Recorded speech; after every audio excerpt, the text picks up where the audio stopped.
Hello everyone, आप सभी का स्वागत है हमारे YouTube channel online study class में। आज की इस वीडियो में हम रीजनिंग के क्वेश्चन सॉल्व करेंगे। इसके पहले वाले वीडियो में हम लोग 1 से 10 तक के सॉल्व कर चुके हैं। आज की इस वीडियो में आगे के क्वेश्चन सॉल्व करेंगे। क्वेश्चन नंबर 11 है, प्रतीकों के अनुक्रम को ध्यान से देखें और सही पैटर्न का चयन करें। जो क्वेश्चन मार्क यहाँ पे दिया हुआ है, क्वेश्चन मार्क को प्रतिस्थापित करेगा बोल रहे हैं। यहाँ पे क्या आना चाहिए पूछ रहे हैं, इसको देख करके समझना है। पहले में क्या दिया हुआ है, एक लाइन है, इसमें एक लाइन है, इसमें 2 लाइन है, इसमें 3 है, फिर आगे इसमें चार लाइन है, और इसमें क्या है, 5 लाइन है। 5 तक गया है, फिर उसके बाद क्या हो गया है, एक कम हो गया है, 5 के बाद 4 आ गया है, यहाँ से कम होना चालू हुआ है। इसमें 4 हुआ है, फिर इसमें क्या 3 हुआ है, तो यहाँ पे क्या होना चाहिए, 2 होना चाहिए, 2 लाइन, और फिर उसके बाद 1 लाइन। इस प्रकार से यहाँ से 1 2 3 4 5, फिर 4 3 2 1, इस प्रकार से बना है। तो ये किस में दिया हुआ है, ऑप्शन नंबर डी में दिया हुआ है, ये राइट आंसर है। यहाँ पे क्वेश्चन मार्क में आ जाएगा ये 2 और ये 1, इस प्रकार से। इसको देख के अच्छे से समझना है और फिर ऑप्शंस देखना है, फिर उसमें से जो सही है उसको टिक करना है। क्वेश्चन नंबर 12 है, यदि किसी संख्या के एक चौथाई का 1/3 15 है बोल रहे हैं। यदि कोई संख्या मान लेते हैं x है, x के 1/4 बोला है, का 1/4, ठीक है। फिर बोला है का 1/3, कितना है, 15 है। तो उस संख्या का 3/10वां हिस्सा क्या है। पहले संख्या ज्ञात करना पड़ेगा, मतलब x ज्ञात करना पड़ेगा। तो x ज्ञात करेंगे, यहाँ x और 4 तिया 12, ये हो गया, और यहाँ कितना है, 15 है। तो x बराबर क्या हो जाएगा, 12 गुणित 15 करेंगे तो कितना आ जाएगा, 180। तो x का मान कितना आ गया, 180। उस संख्या का 3/10वां बोल रहे हैं, वह संख्या क्या है, 180। तो उसका 3/10वां हिस्सा निकालेंगे। तो 180 का 3/10वां हिस्सा कितना आ जाएगा, ये कट गया, 18 गुणित 3 बराबर 54। तो 3/10वां हिस्सा कितना आ गया, 54, 54। राइट आंसर है ऑप्शन नंबर सी, ये है। यदि किसी संख्या के 1/4 का 1/3 15 है, तो उस संख्या का 3/10वां हिस्सा कितना हो जाएगा, 54। क्वेश्चन नंबर 15 है, यदि a/b की पावर x - 1 दिया हुआ है, और क्या है, इक्वल टू b/a की पावर x - 3, तो x का मान ज्ञात कीजिए बोल रहे हैं। x का मान ज्ञात करते हैं।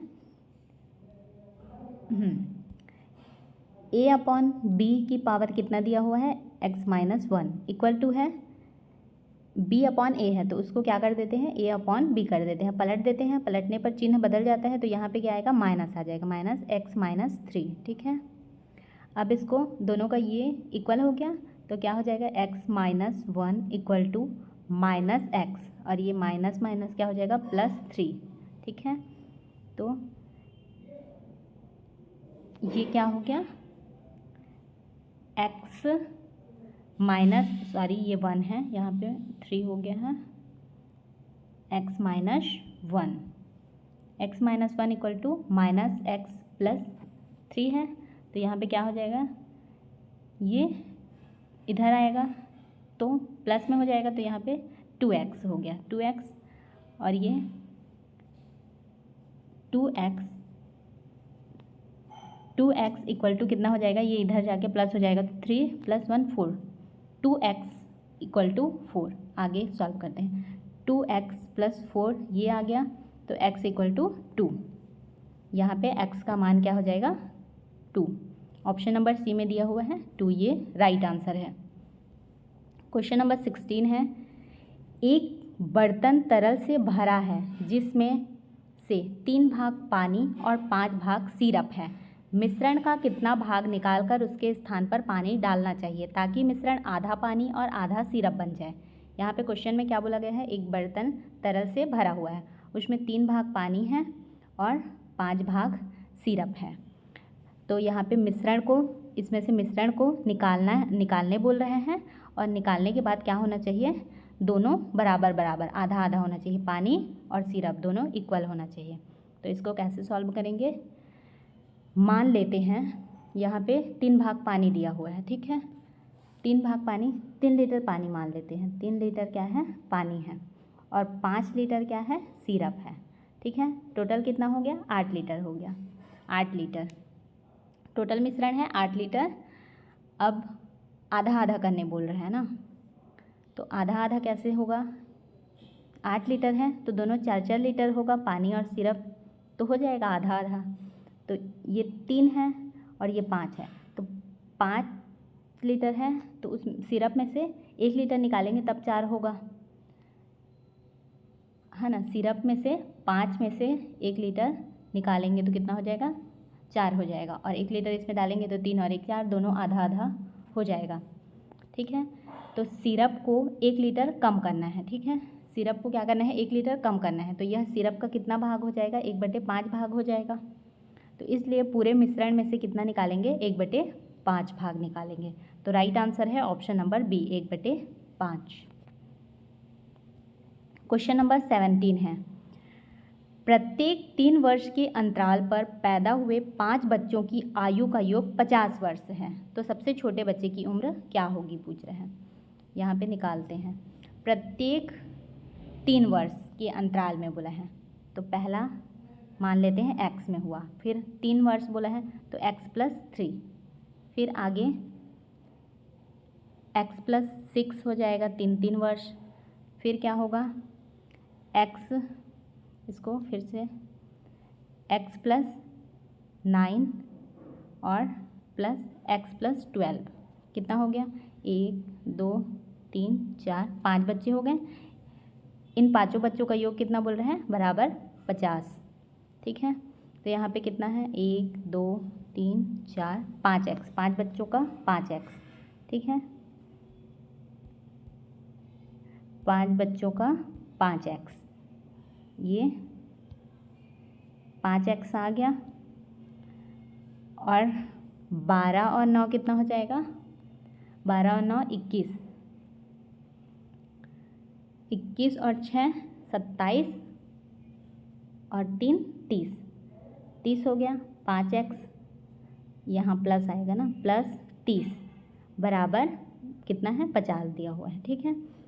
तो 5x इक्वल टू, ये +30 है, उधर जाके माइनस हो जाएगा, तो 50 में 30 गया तो कितना बचा, 20 बचा, 20, और ये 5 इधर जाएगा, सॉरी 5 को 5 से काटेंगे तो x बराबर कितना आ गया, यहाँ पे x बराबर आ गया 4, 5 चौक 20 होता है, भाग जाएगा इसमें से, तो x बराबर 4। तो सबसे छोटे बच्चे की पूछा है, तो मतलब x का पूछा है, वहाँ पे पहले बच्चे को x लिए थे, तो कितना हो गया, 4 वर्ष, x बराबर 4 आया। अगर दूसरे बच्चे का पूछा होता तो x+3 था, तो 4 आया है, तो 4+3 कर देते, कितना आता, 7। जिसका भी पूछता है उसका निकालते हैं, पर यहाँ पे छोटे बच्चे का पूछा है इसलिए 4 वर्ष, option number A right answer है।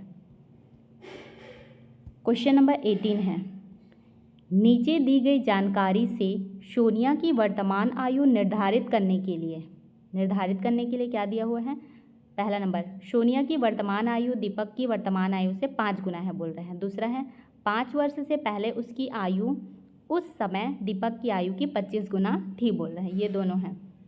तो इसमें से निम्नलिखित में से कौन सा विकल्प सही है पूछा है। विकल्प देखते हैं, उत्तर देने के लिए केवल 1 पर्याप्त है जबकि केवल 2 पर्याप्त नहीं है बोला है। केवल 2 पर्याप्त है जबकि केवल 1 उत्तर देने के लिए पर्याप्त नहीं है। सी में है 1 2 दोनों उत्तर देने के लिए पर्याप्त नहीं है। डी में है 1 और 2 दोनों उत्तर देने के लिए आवश्यक है। तो इसका राइट आंसर है ऑप्शन नंबर डी, दोनों क्या है, उत्तर देने के लिए आवश्यक है। क्वेश्चन नंबर 19 है, यहाँ कृत्रिम भाग से अनुवादित कुछ शब्द दिए गए हैं। क्या क्या शब्द दिए गए हैं, मेलगा अपर का अर्थ पीच कॉबलर दिया हुआ है। मेलगा पोर्ट का अर्थ पीच जूस। ये क्या है? मॉगा ग्रोव है, सॉरी, मॉगा ग्रोव का अर्थ क्या है? Apple juice. तो किस शब्द का अर्थ एप्पल जूस हो सकता है बोल रहे, इसको कैसे पता करेंगे? यहाँ पे क्या है? मेलगा अपर पीच कॉबलर। यहाँ पे भी मेलगा है, यहाँ पे भी मेलगा है, तो मेलगा मेलगा में पीच पीच दिया हुआ है दोनों में। तो मेलगा, यहाँ पे मेलगा मतलब क्या है? पीच है, पीच। और अपर मतलब कॉबलर है। पोर्ट का जूस दिया हुआ है। पोर्ट का क्या है? जूस है। और यहाँ पे एप्पल जूस का पूछा है, तो यहाँ पे मॉगा का दिया हुआ है एप्पल। तो इसमें से क्या एप्पल पहला निकल गया? मॉगा, ठीक है। और जूस किस में दिया हुआ है?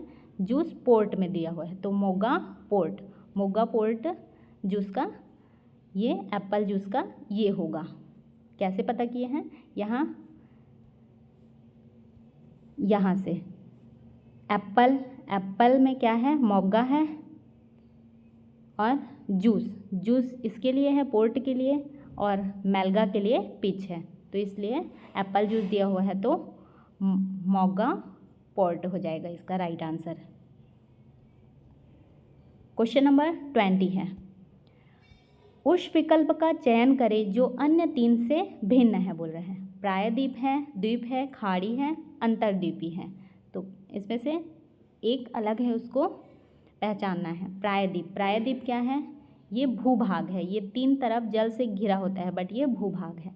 द्वीप क्या है? चारों तरफ पानी से घिरा होता है भूभाग, चारों तरफ पानी से घिरा हुआ भूभाग को क्या? द्वीप कहते हैं। और खाड़ी क्या है? ये इसके सब तरफ भूभाग होता है, बीच में जो जल भाग होता है उसी को खाड़ी कहा जाता है। और अंतर्द्वीपी ये भी भूभाग है। तो यहाँ पे ये भूभाग है, ये भूभाग है, ये भूभाग है, ये क्या है? जल भाग है, जल वाले भाग को खाड़ी कहा जाता है। तो इसमें से अलग कौन सा हुआ? ऑप्शन नंबर सी, खाड़ी, ये राइट आंसर है। आपको हमारी यह वीडियो कैसी लगी कमेंट करके ज़रूर बताएं। यदि आपको हमारी यह वीडियो अच्छी लगी हो तो वीडियो को लाइक करें, अपने दोस्तों के साथ शेयर करें और चैनल को सब्सक्राइब करना बिल्कुल भी ना भूलें। आगे के क्वेश्चन नेक्स्ट वीडियो में देखेंगे।